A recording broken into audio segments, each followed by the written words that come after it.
El tema de hoy es el impuesto a la renta de primera y segunda categoría. Si bien es cierto, son temas sencillos, sin embargo, justo por la sencillez de estos impuestos, es que a veces dejamos de lado y le damos poca importancia, ¿no? Sin embargo, en la actualidad las empresas están teniendo o estamos teniendo algunas dificultades respecto a este impuesto de primera y segunda categoría. Este tema lo vamos a enfocar desde el punto de vista del contribuyente que genera la renta de primera y genera la renta de segunda categoría. Y también vamos a tocarlo desde el punto de vista del contribuyente de tercera categoría. Contribuyentes que utilizan, ¿no? O necesitan de estas rentas de primera y segunda categoría, ¿no? Para realizar y generar sus rentas de tercera categoría. Son dos puntos de vista que definitivamente va a ser interesante ver cuáles son las implicancias, las dificultades que se van presentando, principalmente en aquellos generadores de tercera categoría, porque sabemos que la entidad fiscalizadora, que en este caso es la SUNAT, siempre va poniendo mayor énfasis y un poco más de control, de verificación a las empresas de tercera categoría, ¿no? A todas aquellos contribuyentes que generan rentas de tercera categoría, ¿ya? Entonces es por eso que vamos a ver esos dos puntos de vista para poder ir aclarando algunas dudas, algunas fallas que a veces tenemos dentro de nuestras empresas, de los contribuyentes de tercera, ¿ya? Entonces, para esto, primero vamos a ver, digamos, que las personas naturales generan rentas de primera categoría, ¿ya? Y también van a generar rentas de segunda categoría, ¿ya? Sin embargo, estas rentas de primera y segunda categoría van a tener alguna incidencia en las rentas de tercera, ¿no? Como les había manifestado inicialmente. De igual forma, las rentas de segunda categoría también van a tener una incidencia en las de tercera categoría, ¿ya? Y a través de esta tercera categoría, ¿no? A través de estos contribuyentes donde se encuentran todos los negocios, ¿no? También puedan tener incidencia en las rentas de primera y segunda categoría. O sea, hay una información cruzada, ya sea de primera con la tercera o la tercera con la primera, ¿no? O la tercera con la segunda o la segunda con la tercera categoría, ¿no es cierto? ¿Ya? Entonces, eso es lo que vamos a ir analizando desde estos dos puntos de vista. Sabemos nosotros que estas rentas de primera categoría y segunda categoría están pues reguladas por la ley del impuesto a la renta, ¿no? Esta es la norma vigente, si bien es cierto que es una norma muy antigua, sin embargo, permanentemente está siendo modificada, ¿no? Y hay muchas modificaciones, y creo que ya amerita tener un nuevo texto único ordenado, de tal manera que pueda aglutinar todas aquellas modificaciones que ha tenido y tener pues un nuevo texto único ordenado de tal manera que sea mucho más, digamos, sencillo o más comprensible de poder aplicar esta ley tanto en personas naturales como en las personas jurídicas, ¿no? Ya sea en las rentas de primera hasta las rentas de quinta, ¿no? Entonces, aquí tenemos el texto único ordenado de la ley del impuesto a la renta, ¿no? El decreto supremo 179/2004, y también tenemos el reglamento, ¿no es cierto?, de esta ley del impuesto a la renta. Dentro de esta ley del impuesto a la renta, nos dice que las categorías de renta ¿ya? Las categorías de renta están agrupadas en base a la utilización del capital y en esta utilización de capital vamos a tener las rentas de primera categoría y también las rentas de segunda categoría, ¿cierto? Las rentas de primera categoría sabemos que están relacionadas al tema del arrendamiento de bienes inmuebles, ¿no? Y la renta de segunda categoría a la colocación de capitales, ¿no es cierto? También en esta ley nos dice que podemos tener una combinación entre el capital y el trabajo, ¿no? Cuando tenemos esta combinación del capital y el trabajo, se generan las rentas de tercera categoría, ¿ya? Y exclusivamente por el trabajo vamos a tener las rentas de cuarta categoría y las rentas de quinta categoría. Eso es lo que manifiesta la ley del impuesto a la renta. Entonces, nosotros nos vamos a ir enfocando más en la primera parte, en las rentas del capital, ¿no? La primera y segunda categoría. Estas categorías están pues consideradas dentro del artículo 22, ¿no? De la ley del impuesto a la renta.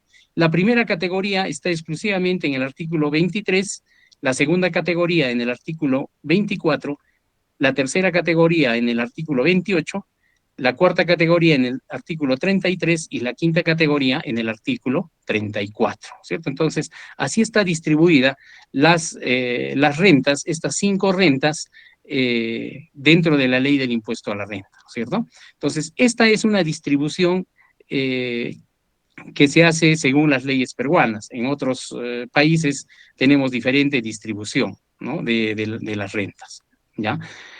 ¿Cómo es la forma de la imputación de cada una de estas rentas? Por ejemplo, los criterios de imputación de las rentas de primera categoría están exclusivamente, eh, digamos, imputadas en base al devengado, ¿cierto? O sea, ¿qué quiere decir? Que se perciba o no se perciba la renta de primera categoría, se tiene que pagar los tributos, ¿ya? Por eso es el criterio de lo devengado. No necesita haber recibido primeramente los ingresos de primera categoría. Sin embargo, las rentas de segunda categoría, el criterio de imputación, o sea, en qué momento nosotros vamos a gravar el impuesto a la renta, a las rentas de segunda, tiene un criterio de percibido, ¿no? De lo percibido. ¿Eso qué quiere decir? Y que yo tengo que recibir el dinero para recién estar sujeto a que me puedan imputar la renta o me puedan gravar la tasa del impuesto a la renta, ¿no? En las rentas de tercera, el criterio es lo devengado, ¿no? Al igual que la primera categoría. No necesariamente nosotros tenemos que percibir los ingresos para poder imputar el impuesto a la renta. En las rentas de cuarta categoría, el criterio es el criterio de lo percibido, ¿ya? Y en las rentas de quinta categoría, también el criterio es de lo percibido. Entonces, miren, tenemos dos categorías que están de acuerdo al criterio de imputación de vengado y las otras tres de acuerdo a lo percibido, ¿cierto? Lo de vengado es, se reciba o no se recibe el dinero, tenemos que ir ya pagando los tributos que nos corresponden. Y el percibido es que si no percibimos los ingresos, simplemente todavía no estamos sujetos a pagar el tributo relacionado al impuesto a la renta, ¿no? Entonces, así está considerado esto. Dentro del impuesto a la renta, ¿no? El criterio de imputación está dentro del artículo 57, ¿ya? Entonces, si nosotros revisamos este artículo, nos vamos a dar cuenta que estos criterios están claramente estipulados en este artículo 57, ¿ya? Entonces, ahora vamos a ver exclusivamente la renta de primera categoría, ¿ya? Estas rentas de primera categoría nos dice que son aquellas rentas que provienen de la explotación de los predios y bienes muebles siempre que no estén expresamente considerados como rentas de segunda categoría, ¿no? Entonces, ¿eso qué quiere decir? Que, por ejemplo, si nosotros vamos a alquilar, ¿cierto? O somos propietarios de un inmueble y vamos a alquilar este inmueble, ya sea amoblado o sin amoblar, entonces va a estar considerado como renta de primera categoría, ¿ya? También dice que se considera como renta de primera categoría aquellas rentas que se producen por el subarrendamiento o la cesión de bienes, ¿cierto? Entonces, por ejemplo, si nosotros alquilamos un inmueble, ¿no? Y lo queremos subarrendar, entonces también va a estar grabado como, o va a estar considerado como renta de primera categoría, ¿cierto? Entonces, eh, lo que dice el dispositivo legal es que el arrendamiento, el subarrendamiento y la cesión de los bienes van a estar considerados como rentas de primera categoría, siempre que no estén considerados como rentas de segunda, ¿cierto? ¿Ya? Entonces, este artículo 84 de la Ley del Impuesto a la Renta dice, los contribuyentes que obtengan esas rentas de primera categoría, ¿cierto? O sea, por alquileres, por arrendamiento, dice, abonarán con carácter de pago a cuenta correspondiente a esta renta el monto que resulte de aplicar el 6,25% sobre el importe que resulte de deducir el 20% de la renta bruta, ¿ya? Utilizando para efectos del pago el recibo de arrendamiento que apruebe la SUNAT, que se obtendrá dentro del plazo en que devengue dicha renta, ¿no? Y además conforme al procedimiento que se establezca. Entonces, ¿qué quiere decir?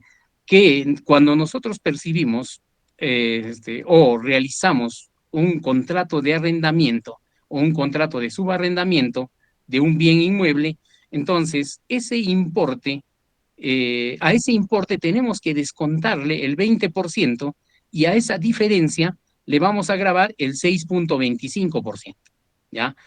En otras palabras, si nosotros también queremos hacer un cálculo directo sin realizar el descuento del 20%, entonces vamos a tener que aplicar directamente un 5% sobre el importe bruto del arrendamiento, ¿no es cierto? O del subarrendamiento, ¿ya? Entonces, de este artículo, nosotros podemos deducir que tenemos nosotros la renta bruta, que sería el importe del alquiler o el importe del arrendamiento que va a percibir, ¿cierto? Ojo, estamos hablando de la persona natural, ¿no? De una persona natural, no estamos hablando de un negocio, ¿ya? Porque un negocio, una persona jurídica también puede alquilar, pero ese alquiler no se va a considerar como renta de primera categoría. Ese alquiler de esta persona jurídica se va a considerar como renta de tercera categoría, ¿cierto? Entonces, aquí estamos hablando exclusivamente de las personas naturales, ¿no es cierto? No relacionadas a un negocio, ¿ya? Entonces, a este alquiler que va a figurar dentro del contrato de arrendamiento, le vamos a deducir nosotros el 20%. ¿Ya? A esa diferencia se le va a llamar la renta neta, ¿ya? Y sobre esa renta neta es que nosotros vamos a ir grabando el 6,25% del impuesto a la renta, tal como dice este artículo 84, ¿cierto? ¿Ya? Sin embargo, con el fin de simplificar, ¿no? La aplicación de esta tasa del impuesto, que es el del 6,25%, directamente nosotros, ya por un tema de costumbre, hemos grabado el 5% sobre la renta bruta, que viene a ser el mismo importe, ¿no es cierto? Entonces, podemos nosotros grabarle 5% sobre la renta bruta o realizar todo este proceso de la deducción del 20%, hallar nuestra renta neta y aplicarle el 6,25% del impuesto a la renta, ¿cierto? Cuando hagamos nosotros los cálculos, vamos a tener el mismo resultado aplicando cualquiera de esos dos porcentajes, ¿ya? Entonces, ese es el cálculo que se tiene que realizar. Algunas presunciones que tiene la superintendencia de acuerdo a lo que indica el Código Tributario, ¿ya? Según las presunciones, cuando se hace una revisión, ¿no? Cuando se hace una fiscalización, lo que se presume es que el inmueble se ha alquilado en total, ¿no es cierto? El total del inmueble ha sido alquilado. Esa es la primera presunción, ¿no? ¿Quién se tiene que encargar de demostrar que no ha sido así? ¿No? Es el contribuyente, ¿cierto? Entonces, el contribuyente tiene que sustentar y decir que en realidad no se ha alquilado todo el inmueble, sino solamente se ha alquilado una parte del inmueble. Ya en adelante vamos a ver por qué es necesario que nosotros tengamos la documentación sustentatoria donde se indique que no es todo el inmueble que está en alquiler, sino una parte del inmueble, ¿cierto? Entonces, eso es lo que nosotros tenemos que probar, que es una parte del inmueble el que ha sido o el que está siendo alquilado o el que ha sido alquilado, ¿cierto? Otra de las presunciones que se tiene respecto a la renta de primera categoría es que se presume que los predios han estado ocupados durante todo el año o durante todo el ejercicio grabado. Y el ejercicio gravable es prácticamente desde el 1 de enero hasta el 31 de diciembre, ¿cierto? De cada año. Ese es un ejercicio gravable, ¿ya? Entonces, cuando se hace un tema de revisión, se dice, el inmueble ha sido alquilado durante todo el año, ¿ya? Entonces, igualmente, la carga de probar que no ha sido así y que solamente el predio ha sido ocupado por unos meses, ¿cierto? Una cantidad de meses, pero no es todo el año, está a cargo del contribuyente. El contribuyente tiene que probar, tiene que demostrar que los predios han estado ocupados menos de un año, ¿cierto? Entonces, miren, estas son las dos presunciones que normalmente se maneja, ¿no? Tal como indica la parte del Código Tributario, ¿cierto? Entonces, tenemos que tener cuidado en poder tener nosotros documentación necesaria, documentación fehaciente, que demuestre que no está alquilado todo el inmueble y que no ha sido alquilado durante todo el año, ¿ya? Entonces, estas rentas de primera categoría, ¿no? Que vienen por los ingresos del arrendamiento y subarrendamiento de predios, ¿cierto? Tenemos que nosotros hacer una comparación, tenemos que comparar eh, si el importe del arrendamiento o del arrendamiento de predios realmente está dentro de los límites que manifiesta la ley del impuesto a la renta o no, ¿cierto? Entonces, si nosotros tenemos un alquiler de una cantidad X, ¿no? Y este importe debe ser comparado con el 6% del autoavalúo, ¿ya? De cada año, ¿no? Entonces, cada predio tiene un autoavalúo, ¿no? Entonces, calculamos nosotros ese 6% y lo vamos a comparar con la renta bruta del periodo, ¿no? Vamos a comparar con la renta bruta del periodo y poder determinar, ¿no? Y poder determinar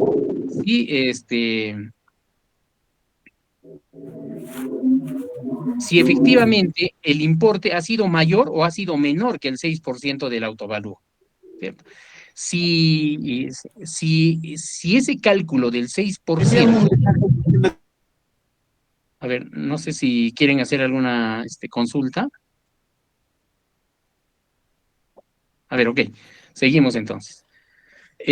Si nosotros en esa comparación determinamos que el 6% del autoavalúo es mucho mayor que el importe del alquiler del periodo, entonces estamos llegando a determinar una renta presunta. O sea, tenemos que declarar nuestra información en el periodo en base a una renta presunta, ¿cierto? Que sería el 6% del autoavalúo. Entonces, se denomina renta presunta cuando nosotros cobramos un alquiler y ese alquiler es menor al 6% del autoavalúo, ¿ya? Si es, si es así, entonces estamos considerados como una renta presunta, ¿ya? A ver, un segundito, a ver, hay una mano levantada.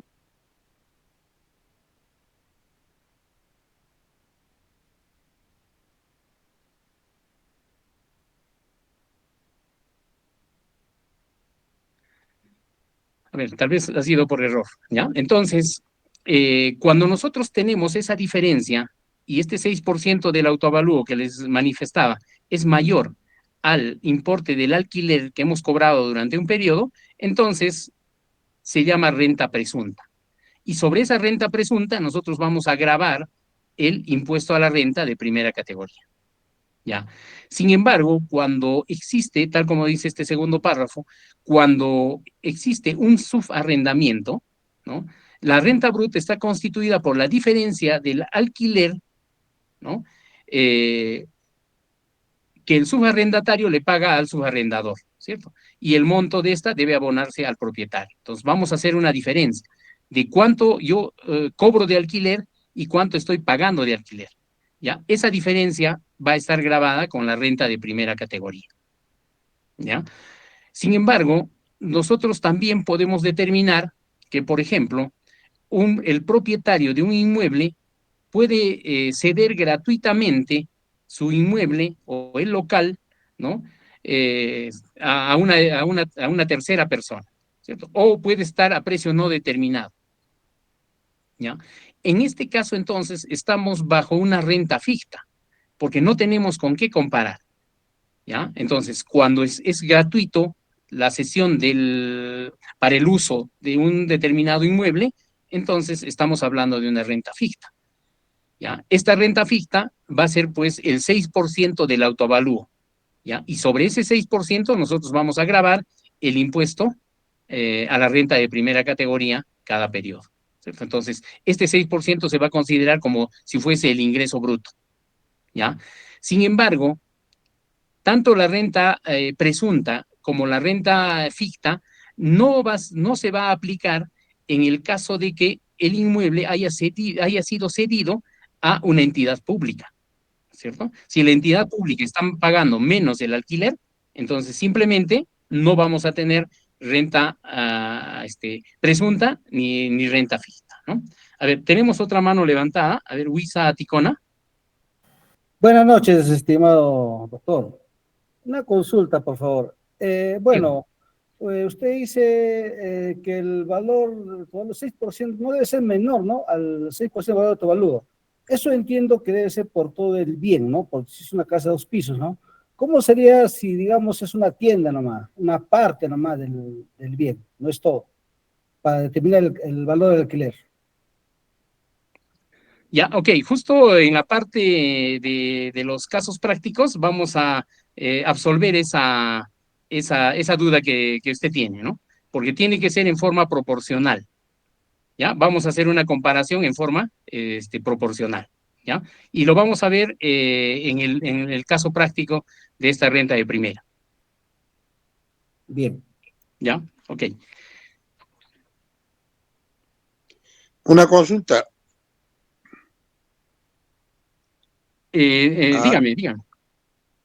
el 5% es por decir, por decir, 500 soles es la renta bruta y se tiene que pagar 5% sobre esa renta bruta o hay que descontar, como dice, 6%.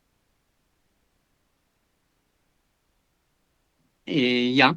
Cuando nosotros realizamos el descuento del 20%, entonces vamos a grabar el 6,25%. Pero si nosotros queremos grabar directamente a la renta bruta, entonces vamos a calcular el 5%. ¿Ya? Ya. A ver, entonces voy a nuevamente presentar aquí este cuadro. Espera un segundito.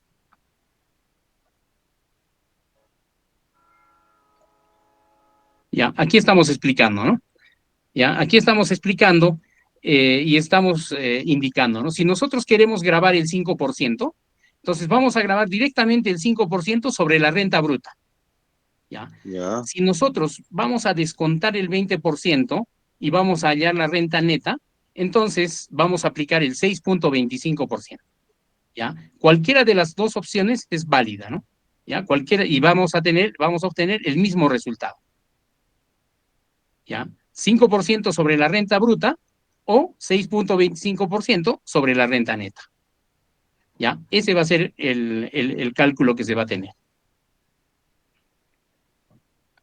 Ok, vamos a ver entonces eh, algunos casos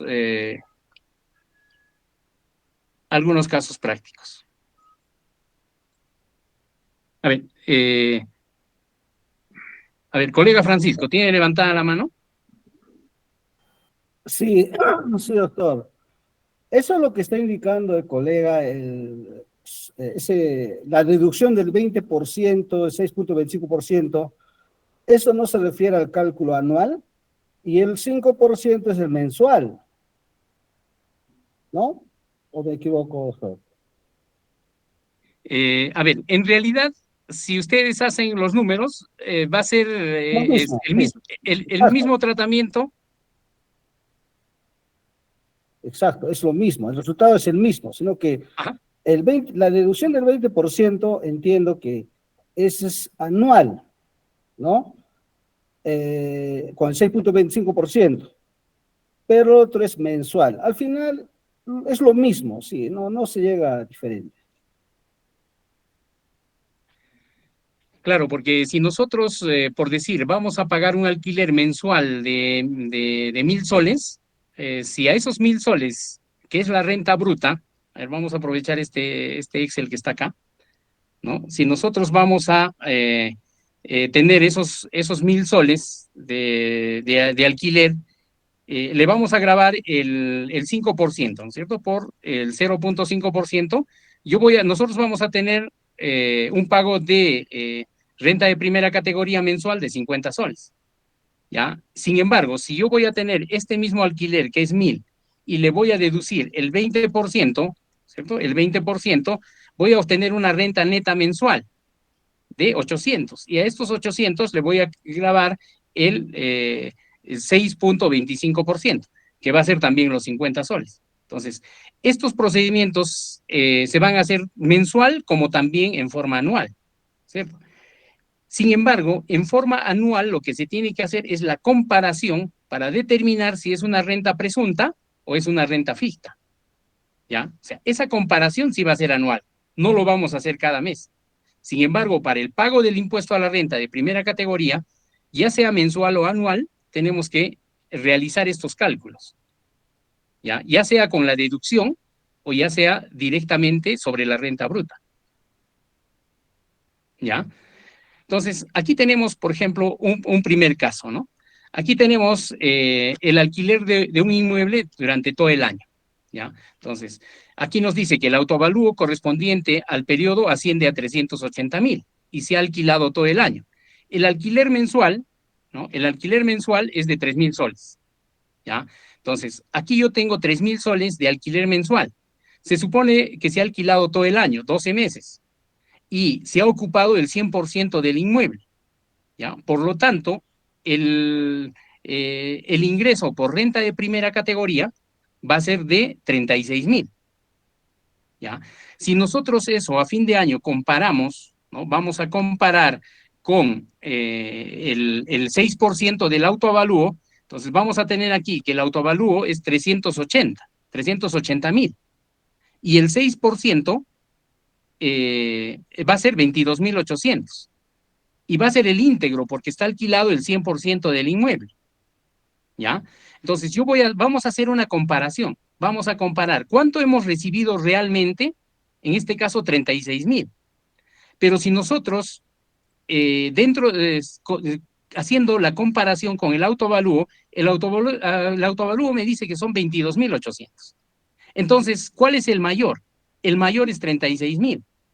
Por lo tanto, yo voy a hacer mi liquidación de renta de primera categoría sobre los 36,000, ¿ya? Entonces, a estos 36,000 voy a deducir el 20% y voy a determinar mi renta neta de 28,800, y voy a tener un impuesto de 1,800 soles, ¿ya? A estos 1,800 voy a deducir los pagos a cuenta que he hecho todos los meses, y por la diferencia, si hay que regularizar, se regulariza, pero si no, no se regulariza, ¿no? Generalmente, cuando el importe, el mayor es los alquileres, no hay importe a regularizar, pero cuando la renta presunta es mayor que el alquiler real, entonces sí va a haber importe a regularizar,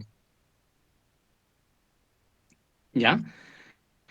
¿Qué pasa, por ejemplo, si nosotros no vamos a alquilar por los 12 meses?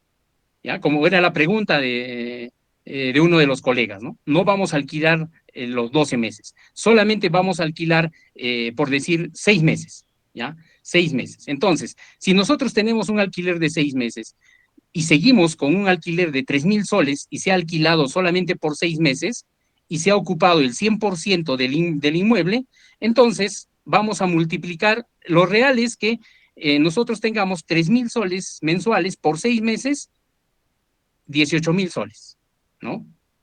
Suponiendo que estamos alquilando todo el inmueble, ¿ya?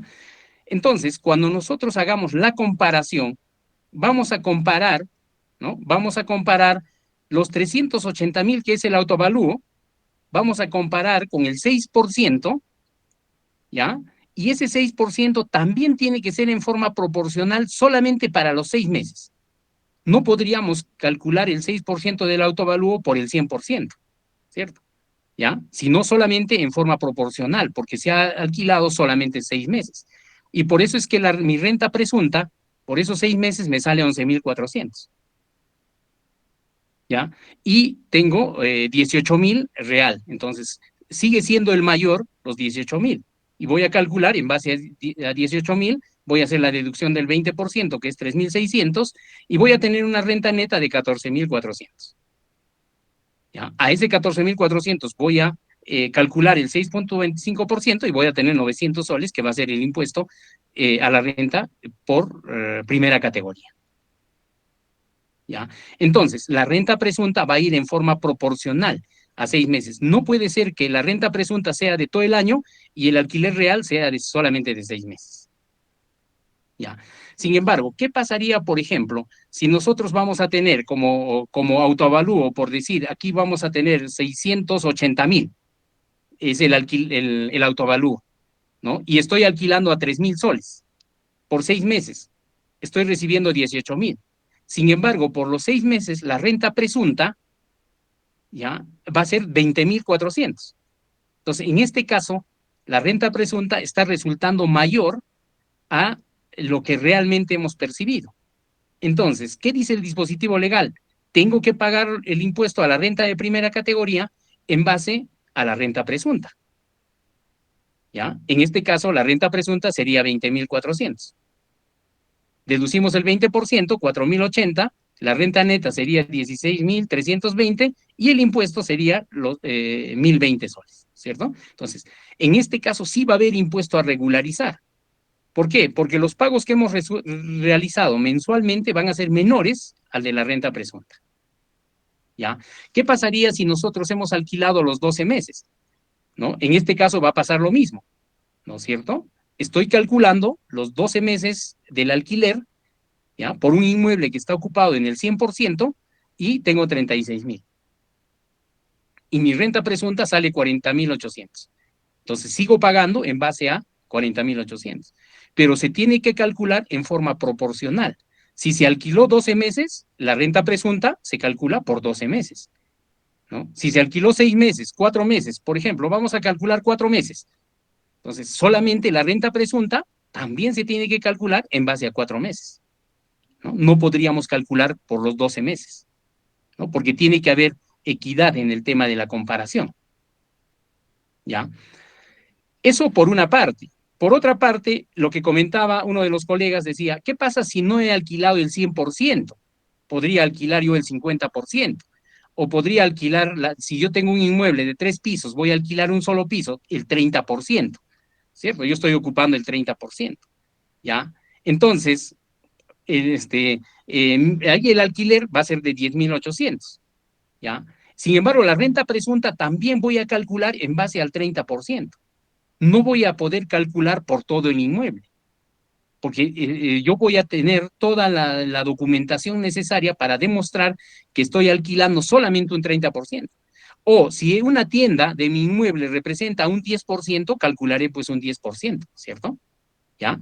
Entonces, en base a eso, yo voy a realizar los pagos, ¿cierto? Ya sea como renta real o como renta presunta, ¿no? Entonces, ahí la comparación se tiene que hacer en forma proporcional, ya sea por los meses o ya sea porque si es todo el inmueble, es una parte del inmueble, ¿no? O sea, ¿qué porcentaje del inmueble es el que estoy alquilando? ¿Ya? Entonces, de esa forma nosotros vamos a ir calculando qué nos corresponde, ¿no? Si pagar el impuesto de primera categoría a fin de año sobre base presunta o sobre la base real, ¿cierto? Entonces, para evitar el tema de ir regularizando a fin de año, entonces nosotros, si somos propietarios de un inmueble, ya vamos a conocer con anticipación cuál es el autoavalúo de nuestro inmueble y cuánto más o menos me sale ese 6% y dividiendo entre los 12 meses, cuánto podría costar, o sea, ya me va a dar una referencia de cuánto debo, cuál debe ser el importe del alquiler de, digamos, ya sea de todo el inmueble, de una parte del inmueble, etcétera, ¿no es cierto? Ya voy a tener una referencia. Y sobre esa referencia yo de repente voy a aumentar un poco más, de tal manera que siempre vaya pagando los impuestos en base a lo real que vaya percibiendo, ¿no? Porque si nosotros vamos a ir pagando impuestos sobre una renta presunta, vamos a pagar un impuesto a la renta que se va un poco a desnaturalizar. ¿Por qué? Porque si nosotros analizamos qué es renta, renta es ganancia, ¿cierto? Renta es ganancia. Y sin embargo, si yo tengo aquí que voy a pagar un tributo sobre una renta presunta, entonces estaría desnaturalizándose porque yo no he ganado 40,000, solamente he percibido 36,000, ¿no es cierto? ¿Ya? Entonces, es por eso que nosotros podríamos ya con anticipación calcular cuánto sería nuestra merced conductiva del inmueble o del espacio que queremos alquilar, ¿no? De tal manera que sí efectivamente paguemos por algo que realmente percibamos, ¿no? Y no estemos bajo un tema de renta presunta, ¿no? ¿Ya? ¿Qué pasa, por ejemplo, si nosotros vamos a cobrar cero? ¿Cierto? Cuando nosotros cobramos cero, entonces aquí inmediatamente se genera no una renta presunta, sino se genera una renta fija, ¿ya? Entonces, esta renta fija va a ser calculada en base al 6% del autoavalúo, porque no tenemos con qué comparar, porque es cero, hemos cedido nuestro inmueble para que a una tercera persona a un valor cero, ¿ya? O sea, se lo hemos dado gratuitamente. Y el dispositivo dice, puedes dárselo gratuitamente, pero tienes que pagar porque nosotros presumimos que tú recibes como mínimo un 6% del autoavalúo, ¿ya? Y en base a ese porcentaje nosotros podemos decir, oye, es cedido gratuitamente todo el inmueble, es cedido gratuitamente el 30% del inmueble, es cedido el 10% del inmueble, ¿cuánto estoy cediendo gratuitamente? ¿Cierto? ¿Y dónde va a constar esa prueba? Va a constar en el contrato, ¿no? Vamos a tener que hacer un contrato de una sesión gratuita, ¿no? O vamos a hacer un contrato de alquiler, ¿no? Y además, como vamos a ver más adelante, dice que esos contratos, esos documentos tienen que ser en base cierta, ¿cierto? ¿Y qué representa esto de la base cierta? La base cierta nos dice tiene que estar legalizado. Porque ¿quién va a dar la fehaciencia de que, que tengamos un contrato de alquiler y lo hayamos celebrado en la fecha que nosotros indicamos? Solamente el notario, ¿cierto? El notario va a tener que legalizar esas firmas y ese documento y con eso estamos demostrando que efectivamente es en base cierta. Y disculpe, cuando se dice en sesión de uso, y también consta en el RUC, ¿no? Ajá.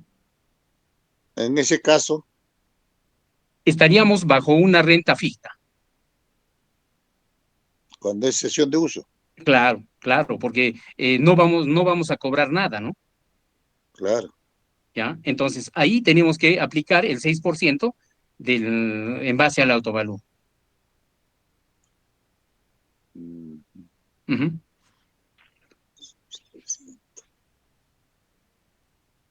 Tenemos otro caso donde vamos a alquilar el inmueble, digamos, por los 4 meses, con pago del impuesto predial y servicios de mantenimiento, ¿no? O podemos hacer que el alquiler sea, por decir, por los 12 meses, ¿no? Por los 12 meses, ¿ya? Pero adicionalmente, eh, este, el inquilino está pagando el impuesto predial y el mantenimiento, ¿ya? En ese caso, nosotros tenemos que sumar, ¿no? esos gastos y considerarlo como renta de primera categoría, ¿ya? En este caso sería 42,000. Esos 42,000 vamos a comparar con el 6%, ¿no? Y vamos a hacer la liquidación, ¿ya? Otro caso que podemos tener, por ejemplo, es que nosotros alquilemos el inmueble por todo el año al sector público, nacional, ¿ya? Y nuestro autovalúo, por decir, es 420.000, ¿ya? Entonces, en este caso, ¿no? A ver, no sé si alguien quiere...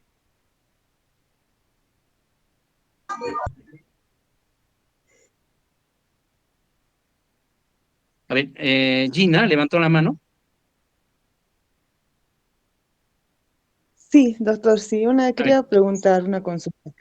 En caso de un local de eventos, ¿a qué renta correspondería? ¿Renta de primera se puede hacer?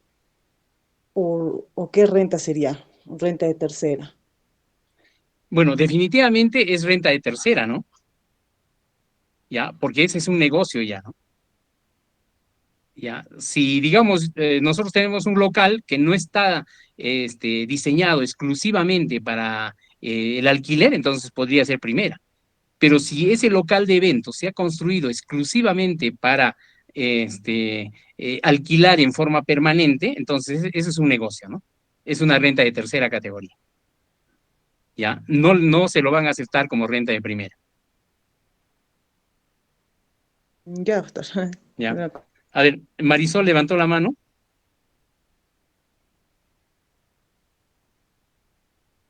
A ver, colega Marisol. Buenas noches, doctor. No sé si me logra escuchar. Estoy en Sí, la sí, sí, calle. sí. Una duda que tengo. es, una persona natural con RUC podría emitir factura por el alquiler a una empresa. No sé si esto procede. Muchas gracias. Ya, ok, perfecto. Bueno, efectivamente, una persona natural puede emitir una boleta de venta o una factura por el tema del alquiler, ¿ya? Sin embargo, si esta persona natural va a emitir boleta de venta o factura, entonces se tiene que ubicar dentro de un régimen de la renta de tercera categoría, ¿no? Y pagar los tributos que le corresponden, ¿cierto? Que va a ser el tema del IGB y la renta, dependiendo en qué régimen va a estar. ¿Ya? Pero sí puede emitir, ¿no? Sí se emite facturas y boletas, ¿no? Por ejemplo, digamos, yo voy a tener un inmueble en plena calle Lima y es una galería, ¿cierto?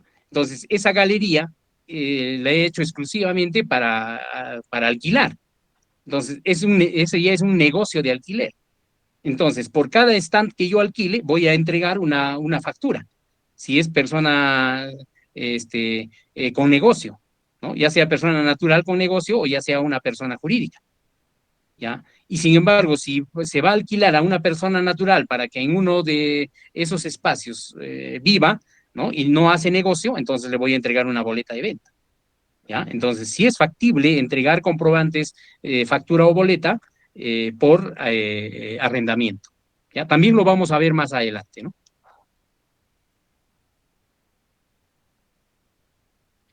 ¿Ya? Ok, seguimos entonces, ¿ya? Entonces, cuando nosotros alquilamos, ¿no? Este caso es cuando nosotros alquilamos al sector público.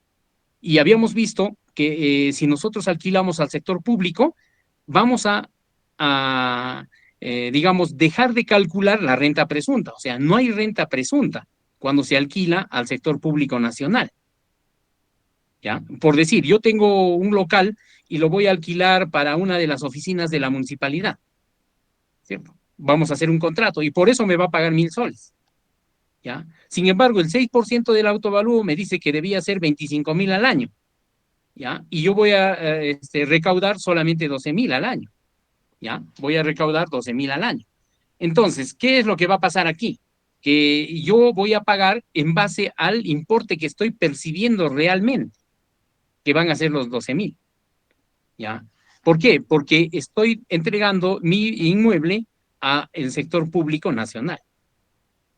¿Ya? Entonces, ahí no existe renta presunta, ¿no? Y está claro dentro del dispositivo legal.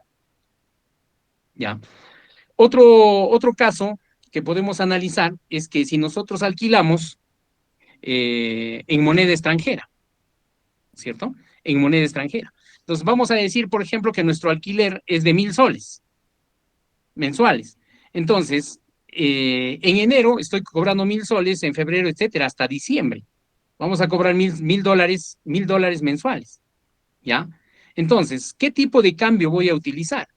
¿No? El artículo 50 nos dice que el tipo de cambio que se tiene que usar es el tipo de cambio promedio compra, ¿no? Publicado por la SBS, ¿ya? Entonces, por ejemplo, si nosotros tenemos que pagar los alquileres cada fin de mes, entonces vamos a obtener el tipo de cambio de cada fin de mes según la Superintendencia de Banca y Seguros, que va a estar publicado ahí, ¿no? ¿Ya? En este caso, enero 3.853, y estos son alquileres del 2023. ¿Ya? Igual, en mayo 3.671. Entonces, vamos a ver ese tipo de cambio que está publicado. ¿Ya?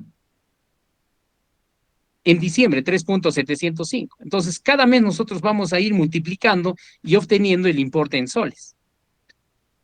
¿Ya? La suma en soles va a significar que es la renta anual que hemos percibido por renta de primera categoría. ¿Ya? En este caso van a ser los 44.773, que comparando con el 6% del autoavalúo, entonces va a resultar mayor el importe que estoy cobrando de alquiler. Pero ¿qué pasaría, por ejemplo, si yo tengo mi autoavalúo por 720.000? Hasta ahí todavía sigue siendo mayor, ¿no es cierto? A ver, digamos, acá le voy a poner 920.000. O, a ver, acá. Ya, en este caso, por ejemplo, ya vemos que el 6% del autoavalúo resulta mayor, ¿ya? Entonces, nosotros vamos a pagar o vamos a liquidar la renta de primera categoría del periodo 2023 en base a la renta presunta, porque la renta presunta ha resultado mayor. ¿Ya? Entonces, siempre nosotros tenemos que hacer esa comparación, ¿no? Tenemos que hacer esa comparación, ¿ya? Y determinar cuál es el mayor, ¿ya? Entonces, aquí tenemos un caso donde el alquiler está en moneda extranjera, ¿no? Y el tipo de cambio, reitero, se va a usar el tipo de cambio compra. Vamos a ver otro ejercicio más. Aquí se arrienda un inmueble por todo el año por la suma de 3.000 soles y adicionalmente se subarrienda dicho inmueble igual por todo el año a 3.500. ¿Ya? Entonces, aquí nosotros tenemos una merced conductiva por el alquiler de 3.000 y lo estamos subarrendando a 3.500. Se supone que es todo el año y está ocupado al 100%. ¿Ya? Entonces, el subarrendador, este es el cálculo del subarrendador. El subarrendador no tiene base de comparación porque el autoavalúo no está a nombre del subarrendador, ¿cierto? Por lo tanto, no hacemos comparación de renta presunta ni renta fija, sino simplemente nosotros vamos a sacar la diferencia entre el importe subarrendado menos el arrendado. En este caso, 42.000, que es todo el año, menos los 36.000 que ha pagado. Entonces, ahí tenemos una diferencia de 6.000 soles. Tenemos una deducción del 20% de 1.200 y aplicando el 6.25%, el subarrendador va a tener que pagar 300 soles de impuesto a la renta de primera categoría. ¿Ya? Esa es su liquidación anual, pero de hecho va a tener que realizar esta operación mensualmente, ¿no? Entonces va a tener que pagar el 6.25% o el 5% de los 500 soles, que es la diferencia, ¿no es cierto? Porque está cobrando 500 soles de más. ¿Ya? Entonces, son algunos de los casos que se podía presentar en el tema de la renta de primera categoría.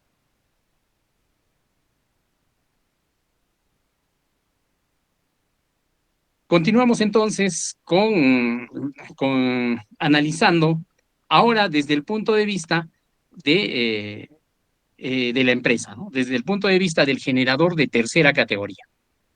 ¿Ya? Marisol, ¿tienes otra pregunta? Tienes levantada otra vez la mano. Ok. Ya, entonces, tenemos aquí la renta, desde el punto de vista de la renta de tercera categoría, ¿no?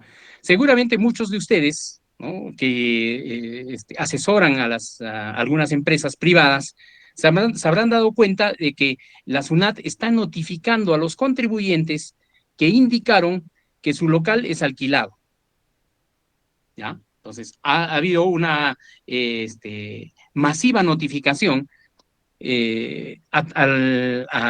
casi a la totalidad de contribuyentes que en su RUC han indicado como alquilado su local, ¿cierto? Porque sabemos de que casi un 90% de generadores de tercera categoría no tienen pues local propio, ¿no? Sino son alquilados, está alquilado o tienen otra condición o están en sesión de uso, etcétera, ¿no? ¿Ya? Entonces, sin embargo, esta primera notificación ha sido dirigida a las empresas que tienen esa condición de domicilio como alquilado, ¿ya? Entonces, cuando nosotros vamos analizando primero la parte del Código Tributario. ¿Qué dice el Código Tributario? El artículo 11 del texto único ordenado del Código Tributario, ¿no? Y sus normas modificatorias dice, ¿no? Establece que los sujetos obligados a inscribirse ante la administración tributaria, de acuerdo a las normas respectivas, tienen la obligación de fijar y cambiar su domicilio fiscal conforme ésta lo establezca. ¿Cierto? Entonces, ¿qué nos dice el Código Tributario? Que todos los contribuyentes, ¿no? Lo que tenemos que hacer es indicar al momento de inscribirnos, ¿no? ¿Dónde va a ser nuestro domicilio fiscal? ¿Ya? Y si nosotros cambiamos, también debemos informar oportunamente ese cambio de domicilio, ¿ya? No solamente de la principal, sino tenemos que informar también la condición de domicilio de las sucursales o de nuestros otros locales, ¿no? Ya sean locales administrativos, de producción, almacenes, etcétera, ¿no? Tenemos que indicar, ¿ya? Otro de los dispositivos, ¿no? O mejor dicho, otro de los artículos, dice el artículo 62 y los numerales 5 y 6 del artículo 87, igual del Código Tributario, establece que la SUNAT tiene las facultades de ejecutar programas de fiscalización, ¿no? Sobre el cumplimiento de las obligaciones tributarias. ¿Ya? ¿Eso qué quiere decir? Que la SUNAT va a realizar, digamos, algunas investigaciones, ¿no? Va a averiguar cómo es en cualquier aspecto de la empresa, ¿cierto? En cualquier aspecto de la empresa va a ir revisando, porque ahí esa facultad le dice a la SUNAT que puede realizar algunas inspecciones, algunas fiscalizaciones, algunas investigaciones, ¿no? Con la finalidad de realizar un control del cumplimiento de las obligaciones tributarias, ¿no? No solamente aquellos que estén afectos a tributos, sino también aquellos que estén exonerados, también los puede revisar, ¿no? Entonces, eso es lo que el Código Tributario le faculta a la SUNAT. Y justo por esa facultad que tiene, es que SUNAT ha enviado, pues, la documentación mediante cartas inductivas a muchos de los contribuyentes, ¿ya? Respecto a renta de primera categoría, ¿no? Otro artículo que hace referencia es el 97, también del Código Tributario, donde dice que las personas que compren bienes o que reciban servicios están obligados a exigir que se les entregue los comprobantes de pago por las compras efectuadas o por los servicios recibidos, ¿cierto? Entonces, eso es lo que explícitamente indica. Entonces, ¿qué quiere decir? Que si nosotros somos renta de tercera categoría o somos personas naturales que alquilamos un inmueble, o sea, que nos alquilan un inmueble, entonces tenemos la obligación de exigir que se nos entregue un comprobante de pago por ese servicio que estamos recibiendo,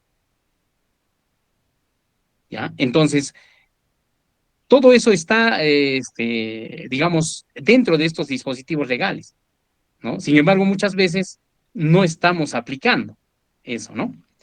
¿Ya? ¿Qué más nos dice? La ley del impuesto a la renta. Respecto a esta renta de primera categoría, la ley del impuesto a la renta nos dice que en este segundo párrafo del artículo 84 dice, el arrendatario se encuentra obligado a exigir del locador el recibo por arrendamiento, a qué se refiere el párrafo anterior, ¿no? ¿Y qué decía el párrafo anterior? Ese párrafo anterior decía, por si acaso tienes que entregar un comprobante con el pago del impuesto, que es el 5% sobre la renta bruta o el 6.25 sobre la renta neta, ¿cierto? Eso es lo que decía. Entonces, ese comprobante, ese recibo de arrendamiento, el inquilino tiene la obligación de exigirlo, ¿ya? ¿Qué más tenemos? En el dispositivo del registro único del contribuyente, ¿no? Que indica esta resolución, dice, en la parte del capítulo 2 de los contribuyentes y o responsables, artículo 17, dice, información a ser comunicada por los contribuyentes y o responsables. ¿Qué deben comunicar? ¿Ya? Dice, al solicitar la inscripción en el RUC, deberán comunicar obligatoriamente a la SUNAT la siguiente información según corresponda. ¿Ya? Y el 17.4 habla exclusivamente datos del domicilio fiscal, ¿no? En estos datos del domicilio fiscal tenemos que decir dónde es el domicilio fiscal, cuál es la condición del inmueble que está declarando. Está declarando como propio, como alquilado, cedido en uso u otros, ¿cierto? ¿Ya? Entonces, esa es la información. Tenemos que declarar también el número de teléfono y en caso de en el caso de que el contribuyente cuente con servicio telefónico, ¿cierto? Entonces, esto dice en la parte de 17.4, en el artículo 17 del registro único del contribuyente. Entonces, miren, tenemos varios dispositivos donde nos obligan a los que desarrollamos renta de tercera categoría, nos obliga que sí o sí tengamos toda esta información relacionada a la renta de primera categoría, ¿ya? Porque si bien es cierto que las rentas de primera categoría son, digamos, en grandes cantidades, el mayor control, y nos están pidiendo a los que generamos renta de tercera, que ayudemos en este tema del control y brindemos esta información, ¿no es cierto? Entonces, en nuestra ficha RUG, nosotros en la parte de domicilio fiscal, ¿no? Vamos a tener nosotros aquí la condición del inmueble. Aquí dice condición del inmueble declarado como domicilio fiscal. ¿Qué cosa tenemos que declarar ahí según lo que dice el dispositivo legal relacionado al registro único de contribuyente? Dice, aquí en condición del inmueble tienes que poner propio, tienes que poner alquilado, tienes que poner cedido en uso o puedes poner otros, ¿ya? Dependiendo cuál sea esa condición de tu domicilio, ¿ya? Entonces, le estamos dando más importancia a este tema de alquilado, porque esas son las notificaciones, por ejemplo, que están de moda, que han salido, ¿no es cierto? ¿Ya?